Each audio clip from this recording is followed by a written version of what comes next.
داستان مجاہد از نسیم حجازی۔ عذرا عبد الرحمن کو شہید ہوئے 3 سال ہو چکے تھے۔ ایک دن صابرہ اپنے مکان کے صحن میں کھجور کے درخت کے نیچے بیٹھی عبداللہ کو سبق پڑھا رہی تھی۔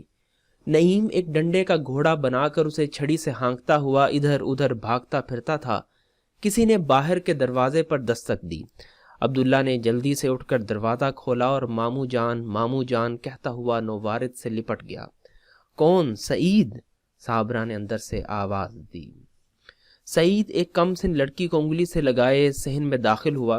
صابرہ نے اٹھ کر چھوٹے بھائی کا خیر مقدم کیا اور لڑکی کو پیار کرتے ہوئے پوچھا، یہ عذرا تو نہیں؟ اس کی شکل و صورت بالکل یاسمین جیسی ہے۔ ہاں بہن، یہ عذرا ہے، میں اسے آپ کے پاس چھوڑنے آیا ہوں۔ مجھے فارس جانے کا حکم ملا ہے، وہاں خارجی بغاوت پھیلانے کی کوشش کر رہے ہیں۔ میں بہت جلد وہاں پہنچ جانا چاہتا ہوں۔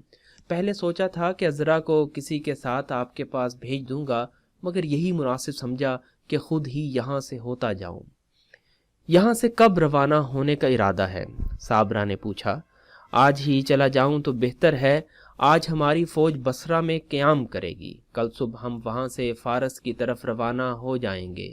عبداللہ والدہ کے پاس کھڑا یہ باتیں سن رہا تھا۔ نعیم جو کچھ دیر پہلے ایک لکڑی کی چھڑی کو گھوڑا سمجھ کر دل بہلا رہا تھا، عبداللہ کے پاس کھڑا ہو گیا۔ سعید نے نعیم کو اٹھا کر گلے لگایا، پیار کیا اور پھر ہمشیرہ سے باتیں کرنے لگا۔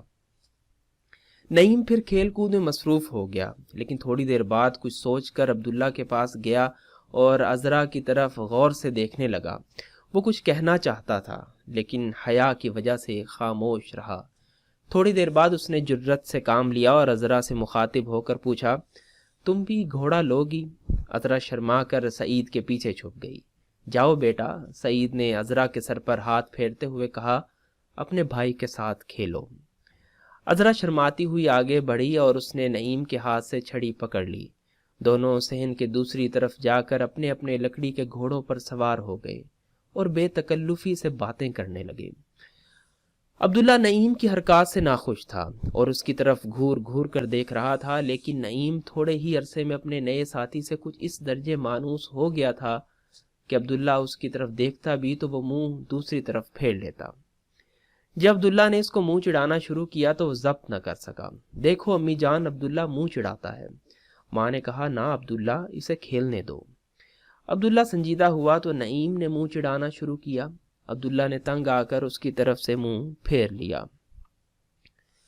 عذرا کی کہانی صابرہ سے مختلف نہ تھی۔ وہ ان لوگوں میں سے تھی جو ہوش سنبھالنے سے پہلے والدین کے سائے سے محروم ہو جاتے ہیں۔ عذرا کا باپ ظہیر فسطاط کے سرکردہ لوگوں میں سے تھا۔ اس نے 20 سال کی عمر میں ایرانی نسل کی ایک حسین لڑکی یاسمین سے شادی کی تھی۔ یاسمین کی سہاگ کی پہلی شب تھی۔ وہ اپنے محبوب شوہر کے پہلو میں امنگوں کی ایک نئی دنیا بیدار کر رہی تھی۔ کمرے میں چند شمعیں جل رہی تھیں۔ یاسمین اور ظہیر کی آنکھوں میں ایک خمار تھا، لیکن وہ خمار نیند کے خمار سے بہت مختلف تھا۔ ظہیر پوچھ رہا تھا، یاسمین سچ سچ بتاؤ، تم خوش ہو نا؟ دلہن نے انتہائی مسرت کی حالت میں بولنے کی بجائے نیم باز آنکھیں اوپر اٹھائیں اور پھر جھکا لیں۔ ظہیر نے پھر وہی سوال کیا۔ یاسمین نے شوہر کی طرف دیکھا، حیا اور مسرت کی گہرائیوں میں کھوئے ہوئے ایک دل فریب تبسم کے ساتھ اس کے منہ پر ہاتھ رکھ دیا۔ یہ بھولا بھالا سا جواب کس قدر معنی خیز تھا۔ اس وقت جب کہ رحمت کے فرشتے مسرت کا گیت گا رہے تھے اور یاسمین کا دھڑکتا ہوا دل ظہیر کے دل کی دھڑکن کا جواب دے رہا تھا۔ الفاظ کس قدر بے حقیقت معلوم ہوتے تھے۔ ظہیر نے پھر اپنا سوال دہرایا، اپنے دل سے پوچھو، یاسمین نے جواب دیا۔ ظہیر نے کہا، میرے دل میں تو آج خوشی کا طوفان امڑ رہا ہے۔ مجھے ایسے معلوم ہوتا ہے کہ آج کائنات کی ہر چیز مسرت کے نغموں سے لبریز ہے۔ کاش یہ نغمے ہمیشہ ایسے ہی رہیں۔ کاش، یاسمین کے منہ سے بے اختیار نکلا، اور اس کی بڑی بڑی سیاہ آنکھیں جو ایک لمحہ پیشتر مسرتوں کا گہوارہ بنی ہوئی تھی، مستقبل کا خیال آتے ہی پرنم ہو گئیں۔ ظہیر محبوب بیوی کی آنکھوں میں آنسو دیکھ کر بے اختیار ہو گیا۔ یاسمین، یاسمین، تم رو پڑیں، کیوں؟ نہیں، یاسمین نے مسکرانے کی کوشش کرتے ہوئے جواب دیا۔ آنسوؤں میں بھیگی ہوئی مسکراہٹ اس کے حسن کو دوبالا کر رہی تھی۔ نہیں، کیوں؟ تم سچ مچ رو رہی ہو؟ یاسمین، تمہیں کیا خیال آیا؟ تمہاری آنکھوں میں آنسو دیکھنا میری قوت سے باہر ہے۔ مجھے خیال آیا تھا، یاسمین نے چہرے کو ذرا شگفتہ بناتے ہوئے جواب دیا۔ کیسا خیال؟ ظہیر نے سوال کیا۔ کوئی خاص بات نہیں، مجھے حلیمہ کا خیال آیا تھا۔ بیچاری کی شادی کو 1 سال بھی نہ ہوا تھا کہ اس کا شوہر اس دنیا سے رخصت ہو گیا۔ ظہیر نے کہا، میں ایسی موت سے بہت گھبراتا ہوں۔ بیچارے نے بیماری کی حالت میں بستر پر ایڑیاں رگڑ رگڑ کر جان دی۔ ایک مجاہد کی موت کتنی اچھی ہوتی ہے، لیکن افسوس وہ اس سعادت سے محروم رہا۔ اس بیچارے کا اپنا قصور بھی تو نہ تھا، وہ بچپن سے مختلف جسمانی بیماریوں کا شکار رہا۔ جب اس کی موت سے چند دن پہلے مزاج پرسی کے لیے گیا تو اس کی عجیب حالت تھی۔ اس نے مجھے اپنے پاس بٹھا لیا اور میرا ہاتھ اپنے ہاتھوں میں لے کر کہنے لگا، تم بہت خوش ہو، تمہارے بازو لوہے کی طرح مضبوط ہیں، تم گھوڑے پر چڑھ کر میدان جنگ میں دشمنوں کے تیروں اور نیزوں کا مردانہ وار مقابلہ کرتے ہوگے، لیکن میں یہاں پڑا ایڑیاں رگڑ رہا ہوں۔ دنیا میں میرا ہونا نہ ہونا برابر ہے۔ میں بچپن میں مجاہد بننے کے خواب دیکھا کرتا تھا، لیکن اب جوانی کا وقت آیا ہے تو میرے لیے بستر سے اٹھ کر چند قدم چلنا بھی دشوار ہے۔ جب وہ یہ کہہ رہا تھا تو اس کی آنکھوں میں آنسو چھلک رہے تھے۔ میں نے اسے بہت تسلی دی، لیکن وہ بچوں کی طرح رونے لگا۔ وہ جہاد پر جانے کی حسرت اپنے ساتھ ہی لے گیا، لیکن اس کے پہلو میں ایک مجاہد کا دل تھا۔ وہ موت سے نہیں ڈرتا تھا، لیکن ایسی موت اسے پسند نہ تھی۔ ظہیر نے بات ختم کی اور دونوں ایک گہری سوچ میں ایک دوسرے کی طرف دیکھنے لگے۔ صبح کے آثار نمودار ہو رہے تھے اور مؤذن دنیا والوں کو خواب غفلت سے بیدار کر کے نماز میں شریک ہونے کا خدائی حکم سنا رہا تھا۔ یہ دونوں اس حکم کو بجا لانے کی تیاری کر رہے تھے کہ کسی نے دروازے پر دستک دی۔ ظہیر نے دروازہ کھولا تو سامنے سعید سر سے پاؤں تک لوہے میں ڈھکا ہوا گھوڑے پر بیٹھا تھا۔ سعید گھوڑے سے اترا اور ظہیر نے بڑھ کر اسے گلے سے لگا لیا۔ سعید اور ظہیر بچپن کے دوست تھے۔ ان کی دوستی سگے بھائیوں کی محبت سے بھی زیادہ بے لوث تھی۔ دونوں نے ایک ہی جگہ تعلیم پائی تھی، ایک ہی جگہ فنون سپاہ گری سیکھے تھے اور کئی میدانوں میں دوش بدوش لڑ کر اپنے بازوؤں کی طاقت اور تلواروں کی تیزی کے جوہر دکھا چکے تھے۔ ظہیر نے سعید کے اس طرح اچانک آنے کی وجہ پوچھی۔ مجھے والی کیرون نے آپ کی طرف بھیجا ہے، خیر تو ہے؟ نہیں، سعید نے جواب دیا۔ افریقہ میں بغاوت نہایت سرعت کے ساتھ پھیل رہی ہے۔ اہل روم جاہل بربریوں کو اکسا کر ہمارے مقابلے میں کھڑا کر رہے ہیں۔ اس آگ کو فروغ کرنے کے لیے تازہ دم فوجوں کی ضرورت ہے۔ گورنر نے دربار خلافت سے چلا چلا کر مدد مانگی ہے، لیکن وہاں ہماری آواز کوئی نہیں سنتا۔ نصرانی ہماری کمزوری سے فائدہ اٹھا رہے ہیں۔ اگر ان حالات پر قابو نہ پایا گیا تو ہم اس وسیع خطہ زمین کو ہمیشہ کے لیے کھو بیٹھیں گے۔ گورنر نے مجھے آپ کے پاس بھیجا ہے اور آپ کے نام یہ خط دیا ہے۔ ظہیر نے خط کھول کر پڑھا۔ خط کا مضمون یہ تھا، سعید تمہیں افریقہ کے حالات بتا دے گا۔ ایک مسلمان ہونے کی حیثیت سے تمہارا فرض ہے کہ جس قدر سپاہی فراہم کر سکو ان کو لے کر فوراً پہنچ جاؤ۔ میں نے ایک خط دربار خلافت میں بھی بھیجا ہے، لیکن موجودہ حالات میں جب کہ اہل عرب طرح طرح کی خانہ جنگیوں میں مبتلا ہیں، مجھے وہاں سے کسی مدد کی امید نہیں۔ تم اپنی طرف سے کوشش کرو۔ ظہیر نے ایک نوکر کو بلا کر سعید کا گھوڑا اس کے حوالے کیا اور اسے اپنے ساتھ مکان کے کمرے میں لے گیا۔ اس کی آنکھوں سے شب عروسی کا خمار اتر چکا تھا۔ اس نے دوسرے کمرے میں جا کر دیکھا، یاسمین بارگاہ الہی میں سربہ سجود تھی۔ دل کو گونا مسرت ہوئی۔ واپس سعید کے پاس آ کر کھڑا ہو گیا اور کہنے لگا، سعید میری شادی ہو چکی ہے۔ مبارک ہو۔ کب؟ کل۔ مبارک ہو۔ سعید مسکرا رہا تھا، لیکن اس کی مسکراہٹ اچانک پژمردگی میں تبدیل ہونے لگی۔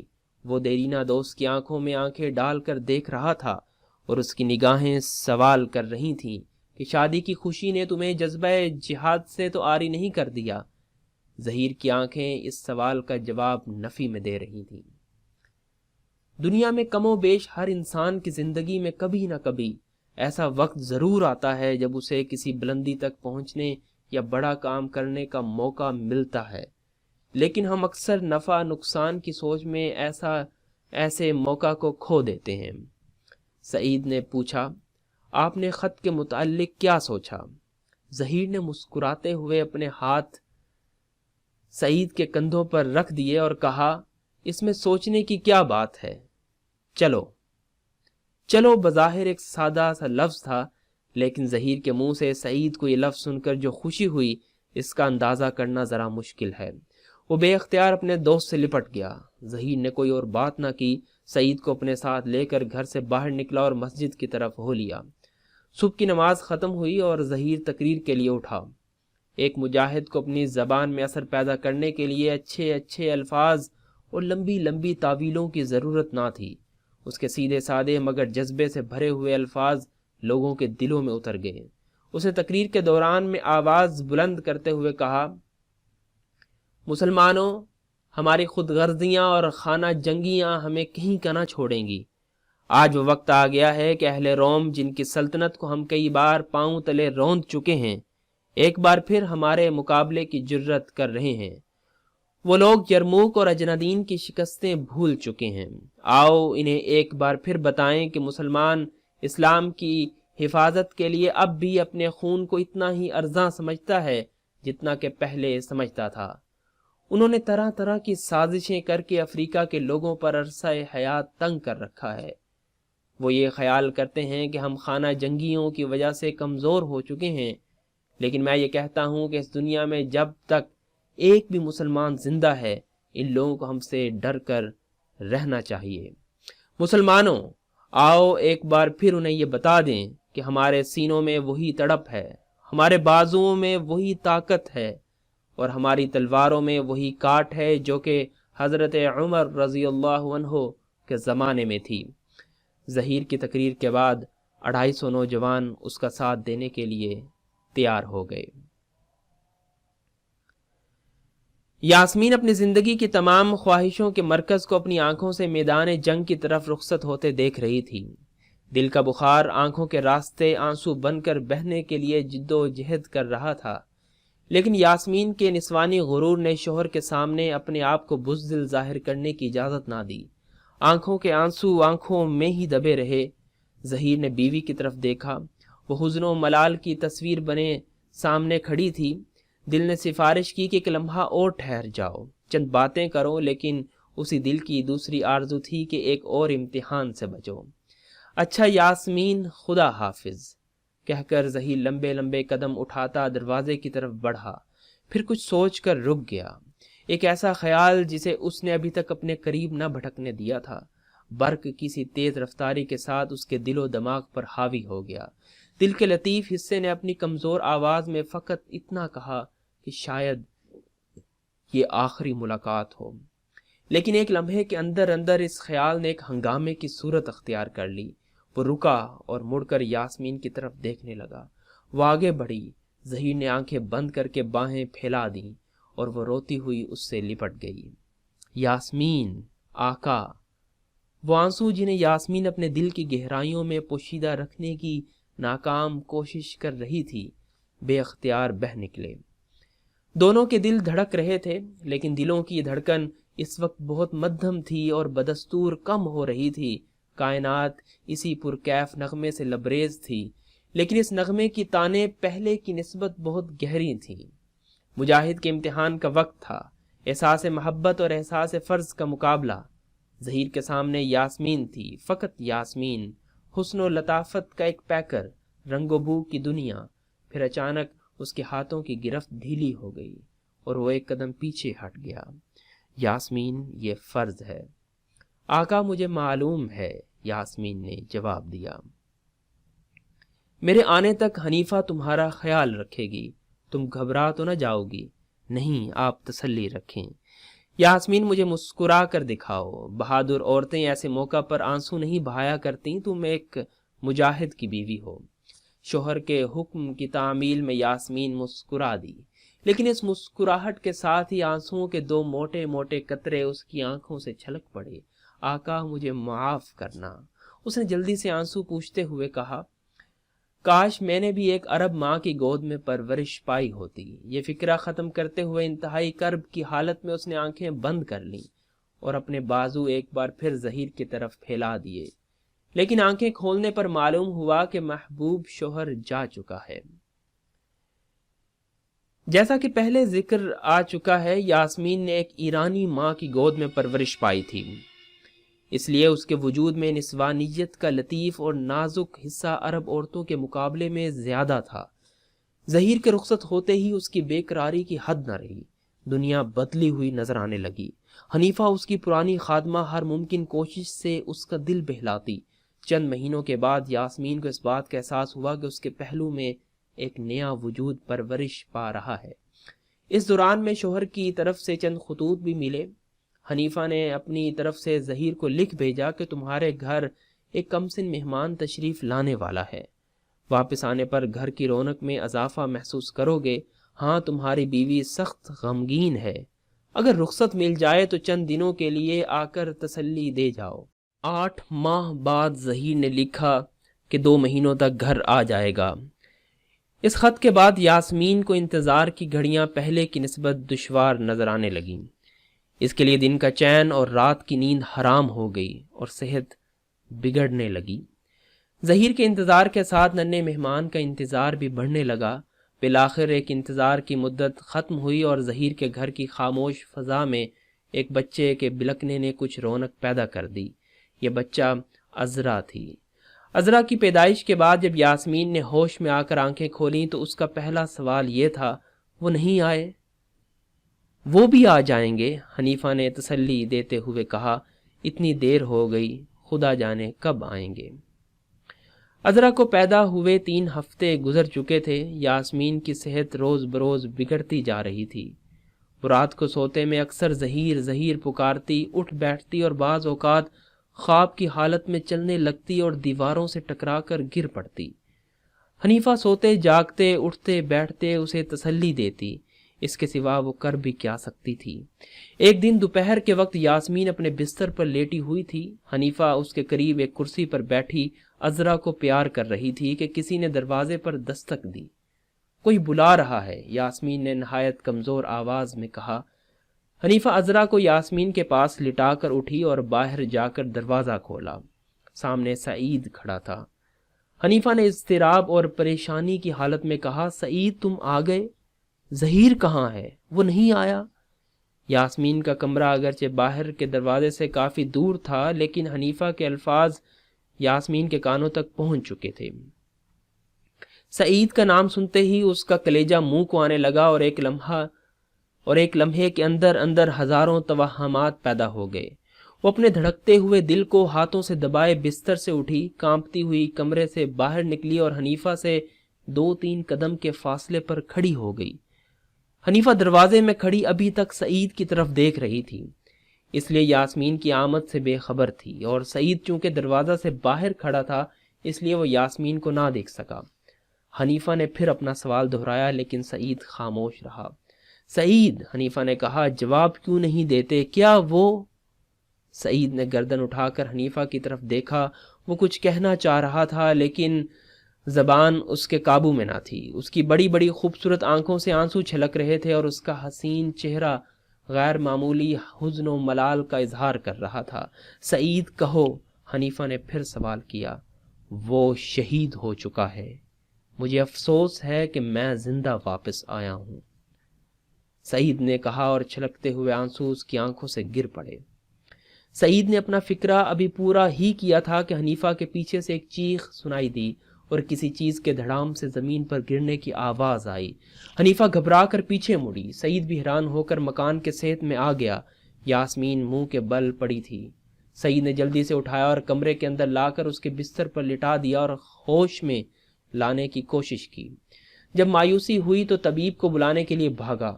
تھوڑی دیر کے بعد جب طبیب کو لے کر واپس آیا تو دیکھا کہ گھر میں محلے کی بہت سی عورتیں جمع ہیں۔ کسی نے طبیب کو دیکھ کر کہا، اب آپ کی ضرورت نہیں، وہ جا چکی ہے۔ شام کے قریب شہر کے عامل نے یاسمین کا جنازہ پڑھایا۔ ظہیر کی شہادت کا واقعہ بھی مشہور ہو گیا تھا، اس لیے اس کے لیے بھی دعائے مغفرت کی گئی۔ اس کے بعد ظہیر اور یاسمین کی کمسن یادگار عذرا کے حق میں درازی عمر کی دعا مانگی گئی۔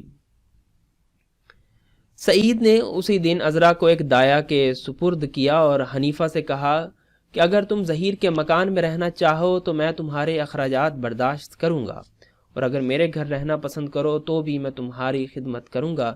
لیکن حنیفہ نے کہا، میں حلب میں اپنے گھر جانا چاہتی ہوں، وہاں میرا ایک بھائی رہتا ہے، اگر میرا وہاں دل زیادہ دیر نہ لگا تو میں آپ کے پاس واپس آ جاؤں گی۔